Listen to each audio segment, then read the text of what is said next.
Today's guest is Dr. Bill Clark, scientist, entrepreneur, author, and founder of NutriSelect AI. With nearly 3 decades in natural products research, clinical development, and wellness innovation, Dr. Clark has built his work at the intersection of rigorous science, consciousness, and human transformation. His upcoming book that I was privileged enough to get a glimpse of this weekend, The Way of the Conscious Leader, Where Spirit Meets Science, explores what happens when leadership moves beyond performance and becomes a lived state of coherence, integrity, and alignment. In the book, he traces his path from marine natural products chemistry and the discovery of novel compounds to spiritual awakening, personal collapse, reinvention, and a new model of conscious leadership. Thanks for joining me, Dr. Bill. Thanks, Chrissy, for having me. I was Glad kind to of be hard here. to collapse all of your stuff. You've got Oh, quite I the know. CV. Yeah, that's probably all that. That's always the challenge in putting what's most important there. I think I revise my bio all the time. There's different ones for different venues. Yeah, I think so. Well, like I mentioned in the intro, I got to start reading your book a little bit this weekend. Great. And um, right off the bat, you start with this pine tree story. And it's funny because as I saw the illustration in there, I was like, wonder what that means. Is it Shel Silverstein? Like what? And so you share that story. So I'll let you kind of share a little bit of that story. That way the readers can kind of get a taste. Sure. And listeners. Yeah, and actually, there's a term for that in publishing for that page where you have a drawing or something. It's something symbolic from the book or whatever. It obviously has a lot of meaning there because that's where it starts out, as you know, from the time I was a boy. And Yes, you were quite rambunctious. I was quite the adventurer, so to speak. But Yeah. yes, so yeah, that shows the picture of the big pine tree and the boy there, and so that starts out with that first chapter. The climbing the pine tree, a life beyond limits, and that building that curiosity. That's the first stage of that. If you think about it, the hero's journey, and this book tells the hero's journey of the conscious leader. And by the time you reach to the end, you're the Zen master or Jedi master or whatever, but you're just at the beginning of your practice, really. So, but anyway, it always starts with curiosity, and so, like I said, I thought it was appropriate to share all those stories from the time. I still remember the time I was 10 years old, and I climbed this huge pine tree. We used to climb all the trees in the neighborhood. It was upstate New York, and I called that one, or we all called that one, the Mount Everest of our Everest, yeah. trees. Yeah, because it was the biggest one, and we were afraid to climb it. And it's hard to imagine. It was so big, but imagine a 10-year-old boy, and you got several boys, and we had girls too. They played with us in our club there or whatever. But we were underneath the tree, under the branches. The diagram in the book doesn't really show it accurately, but we were underneath there where we were hidden, and it was so large inside. We built forts in there and did all kinds of stuff inside, but we never climbed the tree, that one, because it looked too daunting. But anyway. Yeah, I like the way you described it in the book, and I could actually kind of picture this little boy looking up and seeing that. Yeah, we did.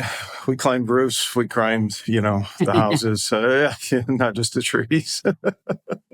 Yeah, but it was all a curiosity thing. Yeah. Well, I was going to say too. So you got the foreword is written by Joey Vitale, and anyone who is familiar with The Secret and all of the OG stuff back in the day, Joey Vitale is one of the original guys. And he wrote the foreword for your book, but I want you to tell the listeners the story from 18 years ago. Yeah, thank you. It's a great story. I had already put when I was writing the acknowledgments, and I acknowledged him in that story because it really was the first time when I met him 18 years ago. It was the same event. It was actually the World Wellness Weekend in Austin, Texas. And it was right on the heels of the movie The Secret. And I was at the event, included like an expo. I had launched a new super antioxidant drink supplement, but then I was also going to speak in a breakout room. The main stage, wasn't for me. Nobody knew who I was. That was like Marianne Williamson and Joe Vitale and others. Joe Dispenza, I think, was there too. So it was a very exciting event. And so I was standing in the cafeteria line on the show floor. And I turn around and I noticed behind me is Joe Vitale. And I go, oh my God, it's Joe Vitale standing right behind me. So I turned around, introduced myself, and he looked at me and he's very, very energetic, very positive, really great guy, nice guy. And he saw my badge. It said speaker. And he said, oh, you're a speaker. What are you talking about?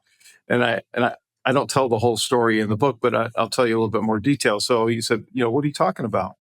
So I described what I was going to talk about, which the title was What Happens When Spirit Meets Science.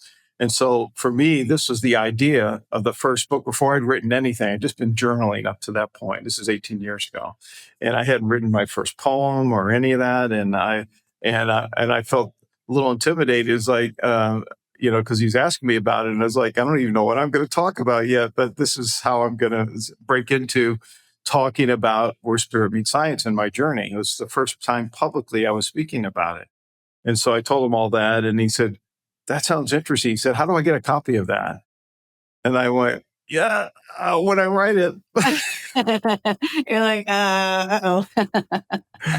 And so that was a little intimidating, but he was so intrigued by it and the way I described it, which this book today, The Way the Conscious Leader, is obviously the evolution of that. I mean, a huge evolution. There's a lot that happened. And by the way, the book couldn't have been written then. It had to come now, as most things, they come in their own divine time.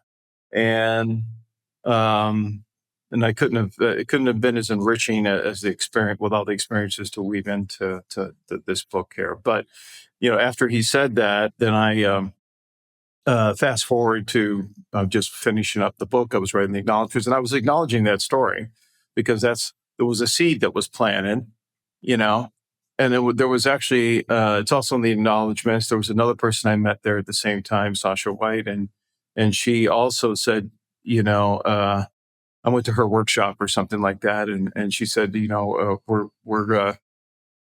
talked to her after she did her presentation and stuff like that, and she said, he said, well, I told her about the book and everything. And I told her about kind of my near-death experiences, things like that. And she said, well, that's a chapter in your book right there.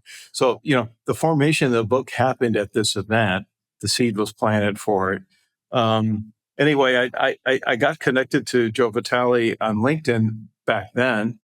I've never talked to him since. I haven't written him or anything. Of course, I follow his work and what he's doing. He's published lots of books, and he just came out with a new movie documentary last year. And so I reached out to him and said, you know what, it doesn't hurt. I'm going to just message him on LinkedIn. Of course, he probably doesn't field all the messages on his LinkedIn profile, I'm sure. But you never know. So I messaged him and I told him the story and, real short version of that. And I said, hoping that he would remember it was kind of unique, and asked him if he would write the foreword. And then this was on a Tuesday. On Friday, he messaged me back and said, yeah, send me your manuscript. And here's my Good thing email. you had it ready. Yeah. Well, I didn't reach out to him until I did have it ready, but that I was ready to share it because I still had a little bit of editing to do and things like that. But I figured I'd share it with him anyway. I didn't know he was going to respond or anything. Yeah, you don't even expect somebody to actually read it. On Sunday, he messaged me back or emailed me back and said, the book is great, all caps. Here's my foreword and edit as you need to. And then we exchanged, and I thanked him for that. And he sent me, he said, send me a signed copy of your, when you publish it, and sent me his address. So that's awesome. That's so cool. And it's such a great example of what did you have to lose, No, I mean, and you should always take the inspired action and not be afraid to do that, no matter what, no matter how intimidating it may seem, because you never know. And that's the way I've lived my life from the time I was a boy. This is why I didn't really fit in with any kind of group. I wasn't in any little cliques. I kind of blazed my own path. And because of that, the fundamental underlying philosophy in that, or energy to that was, I'm not afraid to try anything and do anything and embrace that, so Right. that's the way to approach life anyway. It's very enriching, you know. Well, I want you to explain a little bit more about what inspired action is. Some people listening might go, so does that mean my gut? So does that mean a sign? Like what does that mean? Sure. Um, and yeah, a lot of people have used that term, I'd say, myself, I'm not the only one, but over the years. And I think probably when you think about inspired action, there's and I talk a lot about this in the book, by the way, in terms of the coherence. It's very important here. Okay, I like that it's word. being Yeah. in this coherent state. Um, Remind me to elaborate on that a little bit further, because there's a story behind that as well. But the coherent state that you're in is embracing your journey wholeheartedly without any hesitation, taking those next steps, even though you don't know where it leads. Most people don't do that. That's the thing. They're afraid to do that, or they overthink it logically and they go back and they rethink every little step and map it. I've been guilty of that myself, right? But I learned to let go of that and really move with the flow of that. It's really a way of living. And that's kind of what I was talking about even as a boy. I didn't know what I was doing, but that's essentially how I was living, you know. And from that, you'll have insights. And of course, it helps if you've developed a spiritual practice. And I've been meditating for years, been teaching that. So that gets you into a state of openness to receive information, messages, or anything that comes. And even if it's a random thought, it just pops in your head, there's a reason for it. And especially if you're really grounded and on your journey in terms of where you want to go and all that. And then so now that's how things happen. That the thought will come in. A lot of times we discount it and Hmm. we don't take any action on it. Just like with Joe Vitale, the thought came in as I was writing it. It said, you need to reach out to him and ask him to write the forward. Okay, why not? I love that. Well, And you're right. We get those random thoughts all the time and we dismiss yeah, them. And I get people's names in my heads randomly all the time. yeah, And I go, okay, I need to reach out to them, at least say hi, tell them, yeah. hope they're having a great day. Cause clearly a message needs to get to them. And there's something more to this. There's a deeper level to this, because and then this happens with me when I'm writing, especially with my poetry, where Yeah. I may be sitting in a space to write the poem and meditation or whatever, and a thought will come in. This is how all my poems were created. They just flowed through me, and then whatever was going on at that time, whatever, I had this inspiration. And then I took the inspired action, which was, okay, just start writing. And it creates an energetic footprint to that experience that I'm trying to share in a poem, which is much harder to write than this book was, by the way. But, um, but I could, once I wrote that first verse, then I captured the essence of what that's about. And then I could go away from it and come back. Sometimes I'd sit through and write the whole poem. The words just came, there was a Yeah. rhyming and a cadence to it, and I had a certain uh, almost scientific, logical approach to writing poetry in some way. but, Oh, but, interesting. but, but there was an inspired action there that started that. And, I've been writing poetry for years. I mean, I did publish my book, Divine Whispers, Poems of Love and Spirit, last August. It was my first book published, but I've been writing for years and I'm just now starting to publish, which is exciting. But anyway, inspired action is something that there's an energy to it. When you say energy, people start thinking, okay, well, a little too woo woo, but then that's kind of the purpose of this book. There's a science support for that. There is a spiritual aspect to that, and you can't have one without the other to be truly a conscious leader, is what it comes down to. Oh, yes. That right there is like the summation of everything. Whenever I started in like the deep dive of all this research of the blending of science and faith, my husband thought, oh my gosh, she's gone off the deep end. She's getting on in all this woo woo stuff. And because I'm sitting there Yeah. talking about, meditation and Yeah. somatic yoga and, the energy. And he was like, oh gosh. And then I started just saying, well, no, it's just science. It's just science. And then I started showing him the science behind it. And he was like, oh, dang. And now I could go in his office and there he has some quantum science book up, audio book that he's listening to. And he's all in it as well. So yeah, it's just science. Yeah. Well, and I tried to give it the reverence that it needs equally from both sides of this, because it is my journey and my own personal experience in the book here. So, and I felt that was really important. And just kind of a high level, it's there's this based on more than 80 talks I've given over the last more than a decade now. When I started publicly speaking, going all the way back to 18 years ago, and from that time, and fortunately, I saved all the transcripts. Save all your material and record it.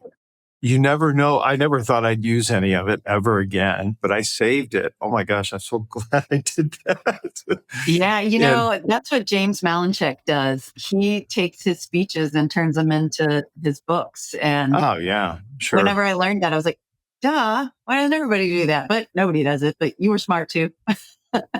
Well, and I can tell you a little more reason behind how the book came to be, and because it wasn't one of the four that I'm working on right now. This is book number 5, really. And I just published my poetry book last August, Divine Whispers, and then I'm doing my podcast, Beyond Limits, Whisper Meets Science, and the topic was resilience. And coincidentally, and by the way, this is the inspired action piece, and it's an example. Within a 2 to 3 week period, I got contacted by complete strangers by email and through LinkedIn saying, hey, all saying the same thing. I heard your podcast. Have you thought about doing a business book? And they didn't even use the term conscious leadership, right? And I'd heard that term before.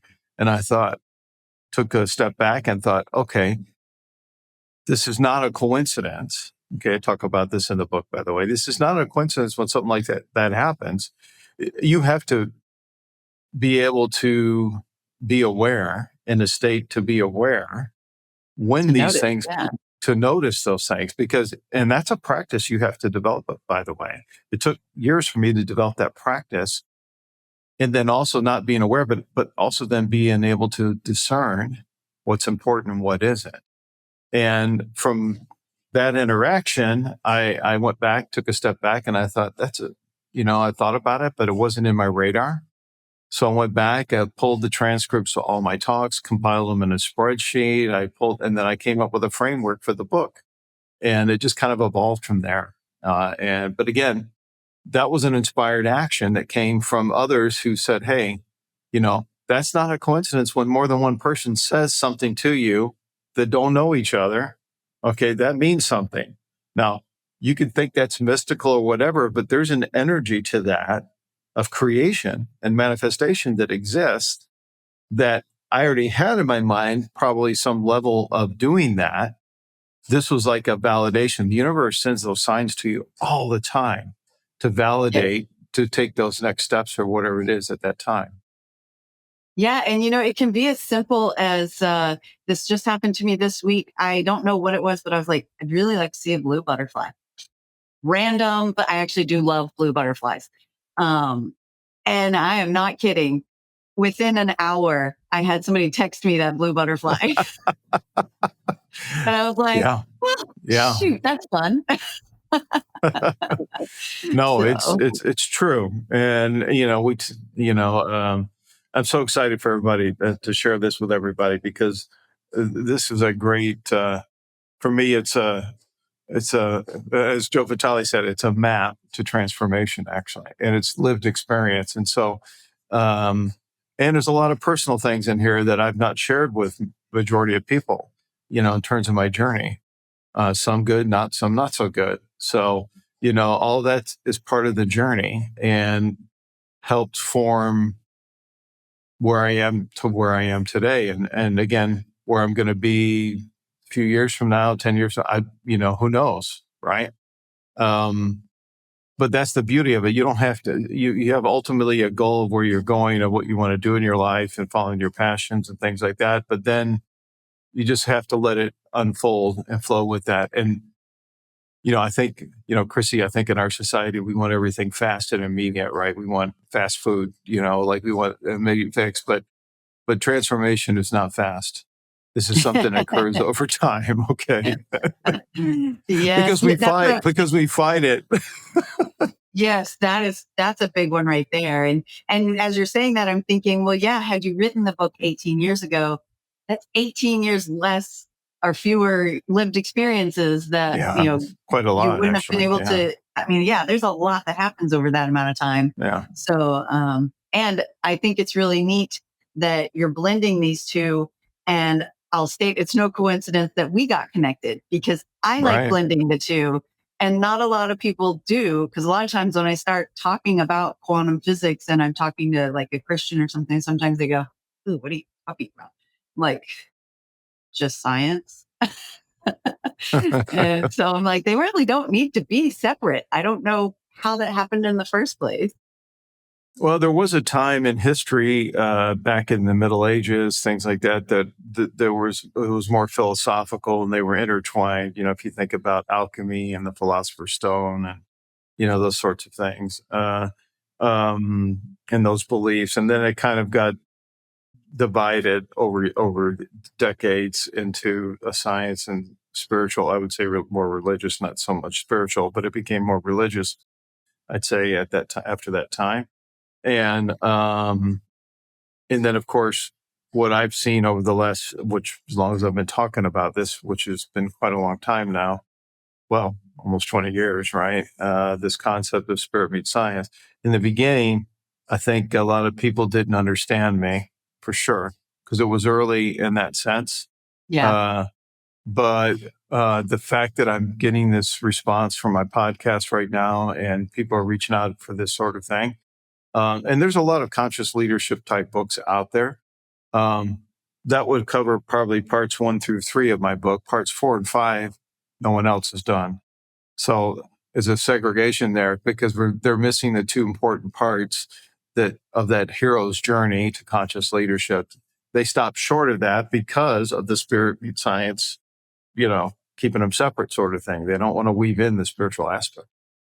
Yeah, but yeah, I tell people all the time, it's really just about an alignment and being in proper alignment. And you talk about integrity, being in alignment. And I was like, as soon as I read that, I was like, ding, ding, ding. That's exactly what that's the way I feel. And when things are out of alignment, I feel it's hitting my integrity value. And so you feel it.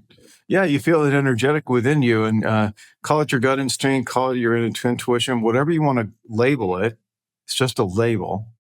The experience of it is that. Okay, so you still feel these things, and especially if you've really moved on your spiritual path to develop this openness and awareness and being open to receive. Okay, you have to be open to receive.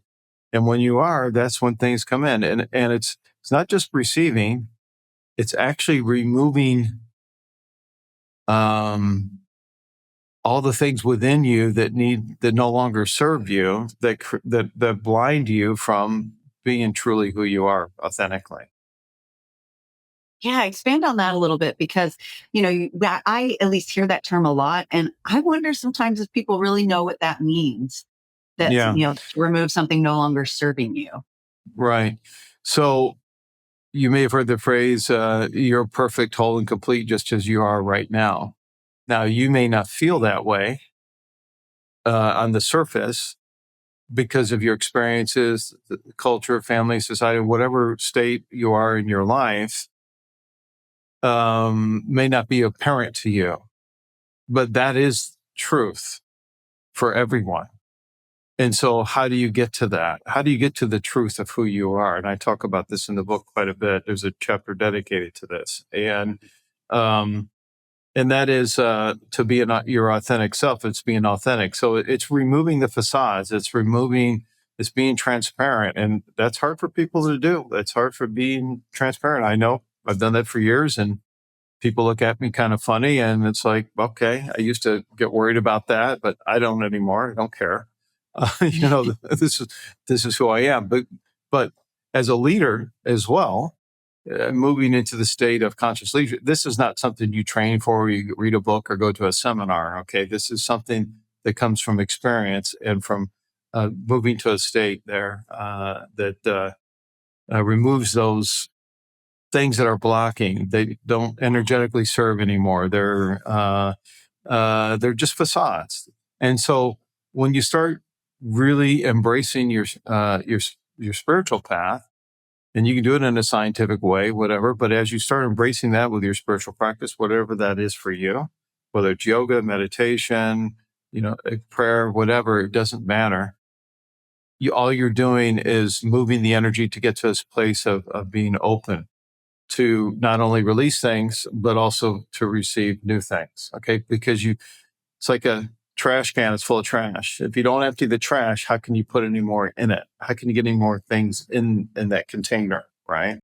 Yeah. Your soul is that container there. So, and we all have trash we need to take out. Yeah, definitely. Oh my goodness. I love that. And it made me think too of like a child removing the training wheels. It's Yeah, like, you don't need the training wheels anymore. So take them off so you can now really go fast on that bike. that's right. And it's a process. Okay. Like everything, it's a practice. It's a process. It's the process of becoming who you authentically are, who you are at your core, the truth of who you are. We all come into this world with, gifts and talents that we've been blessed with, that we're very good at, and from different areas. I don't care if you're scientist studying, this quantum mechanics, and you come up with some new theory or discovery, or you're a sixth grade math teacher. Okay. You have the same impact on consciousness, on people's lives, and the direction they go by just being present. Yeah. Right. And showing up for that. Okay. Because it's something you're passionate about, and helping kids learn math, or, I use that example because I've taught at university as well.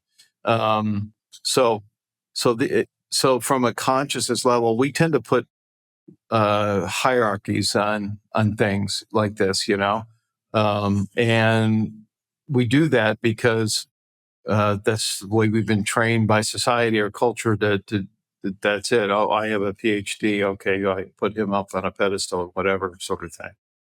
But no, okay, take away that. It's not really important. That just means I did other training that you didn't do. Okay, that's it.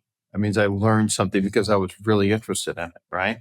And I was really good at it. So again, everybody has something they're bringing to the table on this journey. Mhm. And if you think about it, whether you're, and again, we're talking about leadership a lot through this book here, but if you're leading teams, or you're, big companies, small companies, whatever, small teams, it doesn't matter.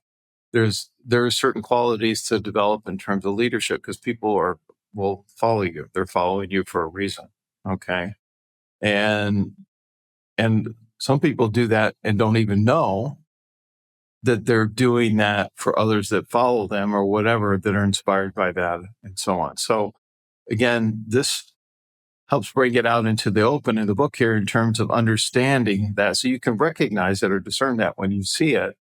And they, oh yeah, and again, most of the chapters have a reflective inquiry, or spiritual or leadership practice, something to do that's going to create the energy to kind of get to a space for you to think about something you haven't think about. It'll dismantle the way you've thought about everything, which is a good That thing. it will. It definitely changes the way you think on things, or think about things. And you made me think too, the consciousness that you achieve allows for emotional intelligence, and having that in the workplace is huge, because a lack of emotional intelligence just ripples through the entire company. And it's a cancer, really. Yeah. It's, I mean, I've seen all kinds of leaders over my experience and journey in the workspace and my career. And I just share some of the stories you'll be surprised by, that people did certain things, it's like, and a lot of that's driven by ego, right? But at the core of all of that is there's only two ways to live your life. You can live it in love or you can live it in fear. Most people are living in fear. Tired of overpriced energy drinks full of junk? Same. That's why I use Babello, a self-carbonating hydration packet that gives you clean energy, electrolytes, and vitamins without the crash. Just add water, shake, and sip. It's way more affordable than typical energy drinks and way better for you. Use code Bernal15 at checkout to get 15% off at drinkbabello.com. Hydration just got an upgrade. And I talk about the 4 stages of consciousness and go into details about that and with the scientific support of all that. So you can kind of see where you are, where it meets you on that journey. Where am I in this, sort of thing. And nothing, by the way, this is true for science, but it's true for everything.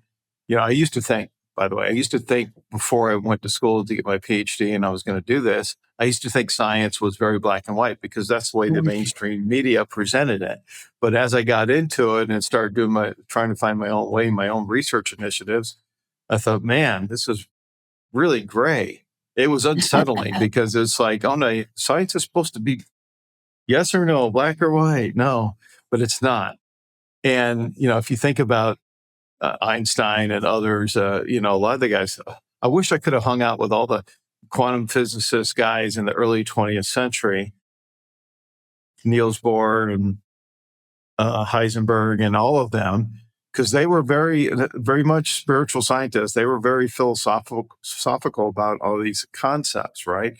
In fact, even Einstein did believe in quantum mechanics at the time and the quantum theory. He came around later, but he didn't really believe it at all. And so, so for us, as we're going through this journey, we have to be open to learning. And I think it's educational to the more you learn, the more knowledge you have, in all aspects, you start to see different things and different perspectives, and also you learn what to discern that doesn't really resonate with you for whatever reason. Okay, and then you say, okay, well, that doesn't really serve me in any way. It doesn't resonate with me. I don't feel it. That kind of thing. And you get very good at that as you move through your journey there. That's one thing I talk about with the autoimmune issue I have is it's very nervous system related. And so my nervous system is a business asset. I have to keep it steady. And I say that I'm very thankful for that issue, illness, whatever you want to call it, because it's made me tune into it even more. And so now I can make decisions faster because my nervous system will tell me right away if it's a no. And so I'm able to discern faster because I'm paying attention to my nervous system. And you said too, talking about the people a long time ago, I watched this silly show. I say silly, no offense to the writers. Originally I started watching it on Hallmark. So, but now I'm finishing the series, but it's called Murdoch Mysteries. And it's, I love that it's set in the late 1800s, early 1900s, because they've got Nikola Tesla on there and just hearing him talk through his things. And I just think that's really neat to hear, like, oh my gosh, they literally did give people meth back then. And, and oh my gosh, they are using mercury. Wow. Yeah. Well, we Yeah. learned, if you look at the scope of knowledge and learning, it's evolved and accelerating. Where just look at the computer age in the last 50 years, maybe a little more than that now. That's not a very long period, but then there's been periods of time in history that were 200-300 years of a certain knowledge, like the Victorian age, Enlightenment, and things like that. So that was a long period of time. And so it's kind of like a pyramid is going this, and the Mayans talked about this as well. Of course, their pyramid ended in 2012, which nothing happened then, but that's as far as they saw. But they have the right idea in terms of the bigger bottom parts of the pyramid were hundreds of millions of years. I mean, we've only been on the planet as human beings for just for like a hair sliver of the time of this planet, billions of years. And that's a long time. And think about everything that happened from the time we came on the scene. So it's fascinating to me when you think about that. And now we look at the age of AI, which AI has been around for a while. People think it just came up with ChatGPT or something, but not really. The technologies, the chips they're building allow faster processing, that sort of thing. But it's actually the realization of the computer age, which was the vision for computers when they first came out. It was going to do that, Yeah, quantum computing is not new. No. And so I think what's interesting about that is that we're in this perfect timing. I think there's a synergy here for this. It's not in a coincidence that I'm going to come out with this book this year. We launched NutriSelect. I started a year ago officially, and then we're going to launch our platform this year. All of it's kind of connected. All right. And it's a vision I've had for NutriSelect. I've had for a long time, for years, by the way. And so of doing that, but the technology wasn't there yet. So now here it comes. Here's the tech to make that possible. So really excited about where that's going. But I think, this more and more people that I talk to, especially within my industry, the supplement industry, are more open to the spirit science thing.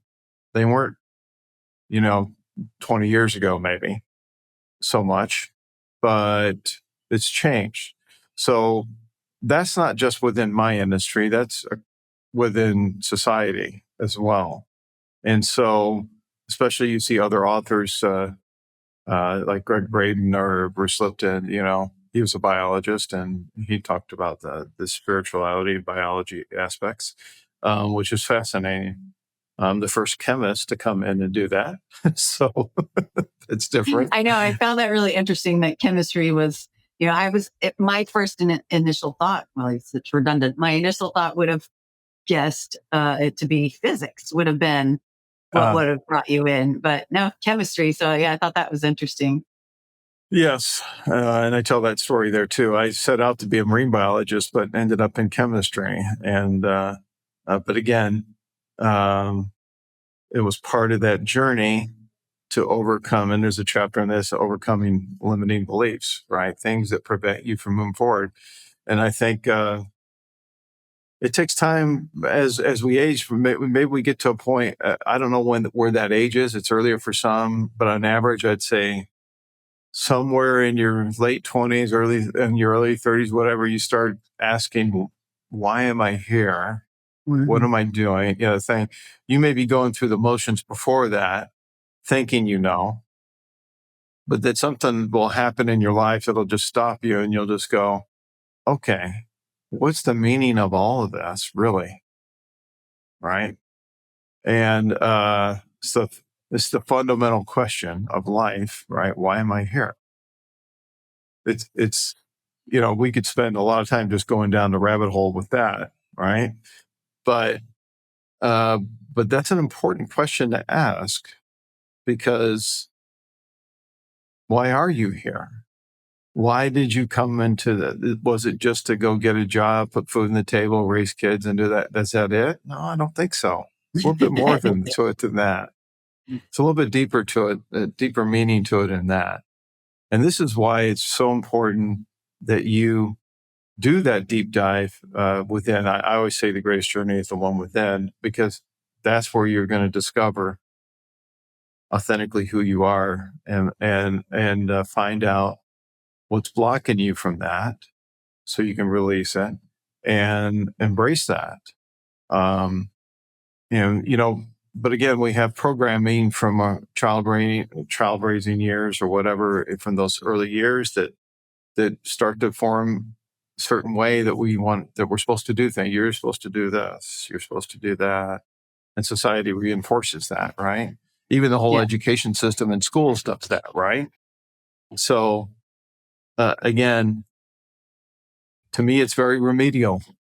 There's so much more enriching to take that journey within and explore wherever it takes you, you know? That's one thing that I like to speak in schools, to these like elementary schools and whatnot. And one of the things that we talk about is how they are wonderfully made and they're perfect just the way they are, like what you mentioned earlier.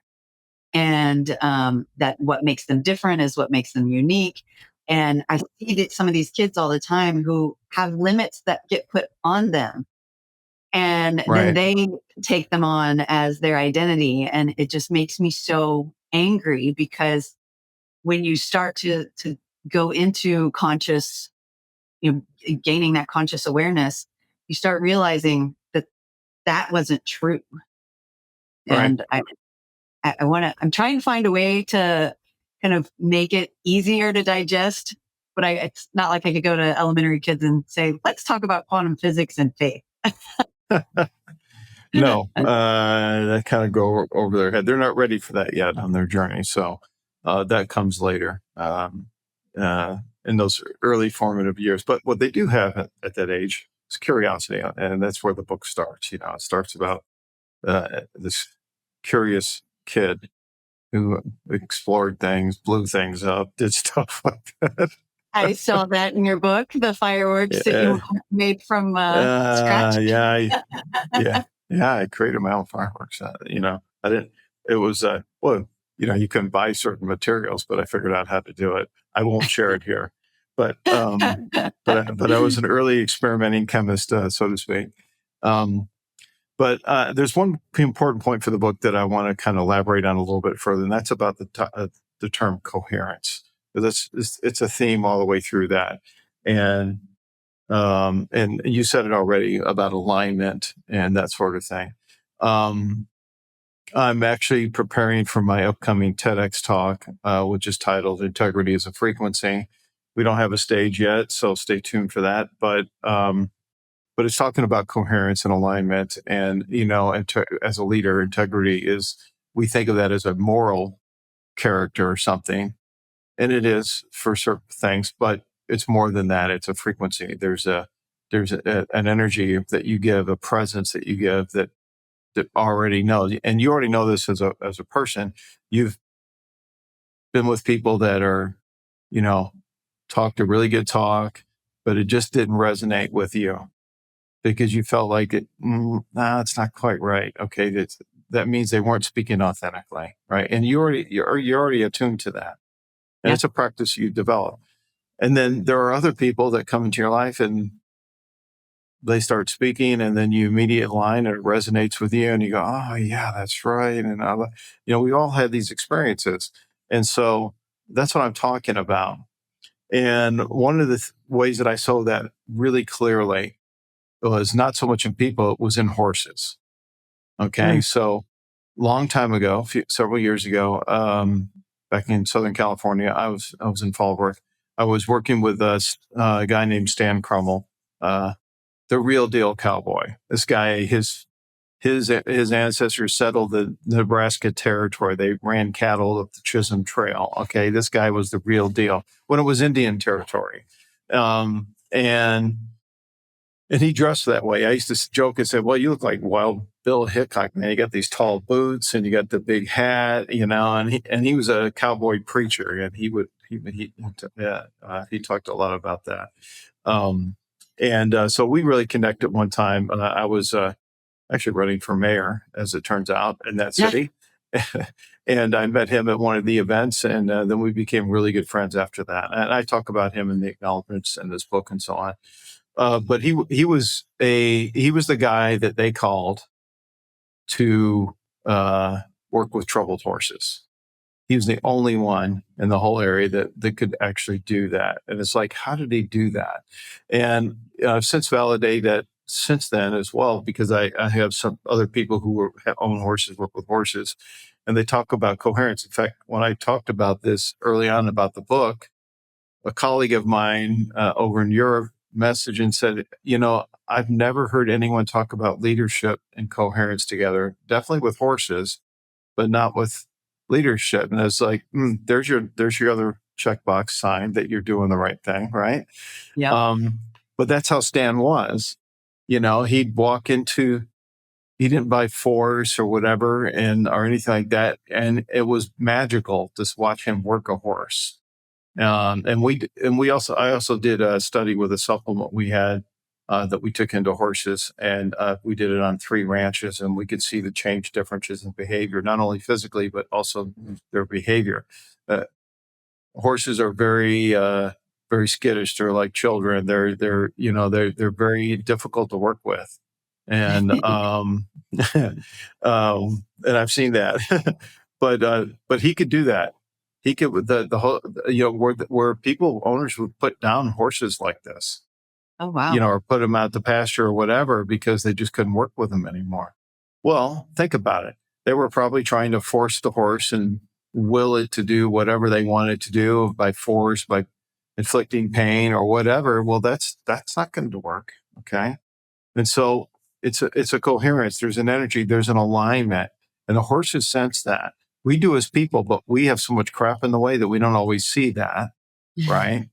And so that's the things that we remove so that we can get into this space, this presence that embody this coherence that resonates with people, that they will feel for sure from that. And so for me, that's where I saw it. I saw it in horses. It was in the way you work with horses. He was a colorful character too. This guy's a Vietnam vet, Black Ops, worked as a bounty hunter, worked for the FBI, all kinds of crazy stuff all over. Wow. He had quite a history. I think he'd been shot and stabbed and multiple times, Surprised my parents didn't take me to any of his stuff, because any vacation included some sort of historical element, and like Billy the Kid's Hideout, things like that. But never his. Interesting. Yeah, he was the real deal, man. There's nobody like him today. After that, I'd have to say. But coherence is an underlying theme throughout the book here, and I won't give it all away, but it's better to enjoy the journey as you read through it. And once you can get that coherence on a team, there are so many studies that show the benefits, like the bottom line, productivity, everything improves. It makes me think of School of Fish and swimming, so in tune with one another. Yeah. And, most leadership, unfortunately, is about fear and intimidation, manipulating, deceiving. And I hate to say that, but that's true for many of the companies I've worked for. Maybe that's why I didn't stay working for those companies, because it didn't resonate with me. Because I was totally out of alignment with that. And I did my own thing, because then I'm creating it the way it should be, and the way I feel it should be anyway. But I think we're getting more sophisticated. I think the timing's right for this book because, like I said, there's different other books out there about conscious leadership, but they kind of stop short of the full journey of getting there. And so that's what I'm excited about. And others who've reviewed that have said the same thing. They said, okay, this goes a little bit further, right? Unabashedly being transparent about a lot of things probably people wouldn't put in a book and talk about, Yeah, because there was a time that you talked about some really low points in your life, and so I think it's important that you put those in there so that people realize your life wasn't peachy keen the whole time. So this has been really easy, because there are tough situations, and I see people sometimes thinking, well, it's just impossible to get out of this. But you're showing the opposite. Exactly. And that's true. That's towards the middle of the book, there gets into the details of the story that when I was a period of time where I was homeless, I was living out of a tent. and lost everything. And so, and of course, it's not important to tell all the gory details and how that happened or whatever, but it was a process to go through, and it was something that was necessary to get to where I am today to do what I'm doing. So, now, do I wish that upon everybody else? No, um, of course not. This is my journey, and for whatever the reasons were, and there were a lot that were revealed over time, it was important for me to take that journey. Now, would I change any of that? No, I wouldn't change it, because you learn what's truly important once you've lost everything. You don't have that identity you had associated with that is what you needed to break open. It was what you needed to let go of. And that's hard for people to do because it's scary, for one. Faith is in here, right? You have to step into this new identity or whatever, not knowing really what that's supposed to look like, and trust in the process of doing that, moving with the flow of that. And then, I always refer back to the Tao Te Ching and flow and Lao Tzu and all his teachings. There's been numerous books about that over the years. But he wrote 81 verses 2,500 years ago that are still beautiful wisdom today, And so, there's been many teachings that have influenced me. I've read just about everything, and there's a lot of information about that in the book and the acknowledgments and a note on the sources. So that will actually give you some more insight into my journey.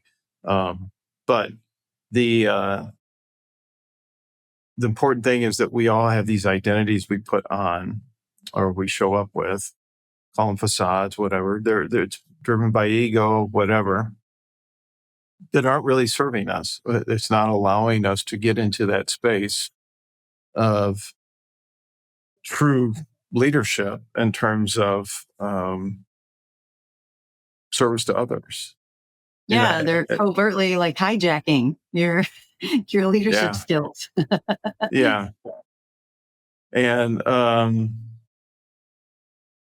Donald Trump and I could sit down and have a conversation about his leadership skills because they pretty much suck.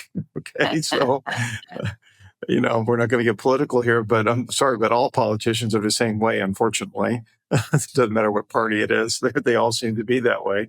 These guys don't understand what it is to truly lead. One day maybe we'll have somebody in the White House who's thinking, who read my book. Let's say I'm going to make a prediction, and they're going to embrace that. And that's how they're going to lead this country and the world. Okay. That's Wouldn't that funny. be cool? Yeah, I have this conversation a lot. And I'm always like, more people need to know these things. And especially the people who are making the decisions for us on a lot of these things. Like they need to, there are plenty of resources and tools and modalities, and they need to start using some. Yeah. Well, anyway, that's another topic, but anyway, I'm excited about sharing this work. It's a passion project, really, and I just dived deep into it once I got the inspiration, took the action to outline it, and I said, "Okay, let's put it together." And it took me a long time. I just, here it is.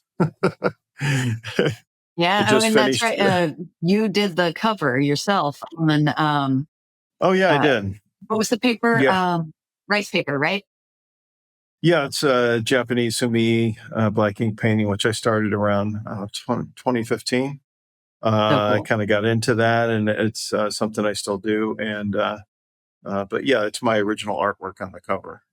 That's cool. And so it's a meditative practice. I need like a studio again. I had a place that I had hanging drawings and things like that on the wall and stuff like that. But that's the thing about artwork. You're constantly creating, and it's like, where do you put it all? Got to create a portfolio.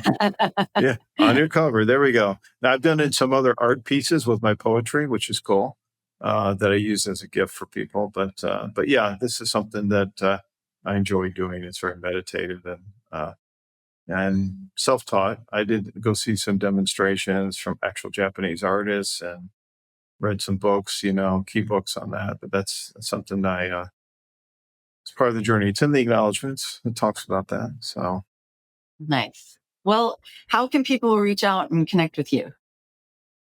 they can visit my website at drbillclark.life. And it's the same website. It's Dr. Bill at drbillclark.life.